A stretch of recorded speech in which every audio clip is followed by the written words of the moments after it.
My journey started 7 years ago. I believe it was tupuna guidance. Many doors were open for me and I walked through. The catalyst that really led me here was grief, sorrow, and in Rāranga helped me turn that grief and sorrow into empowerment.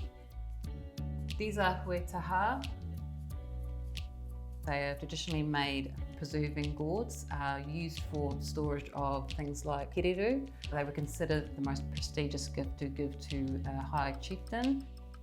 My inspiration comes from my mentor, Fiona Jones. She is the most giving and profoundly knowledgeable woman.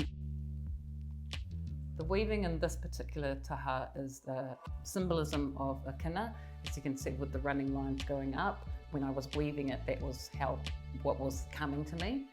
My most favourite thing to weave is mahi muka, whatu muka. I enjoy the challenges of taaniko, and it really makes me feel quite close to my tupuna.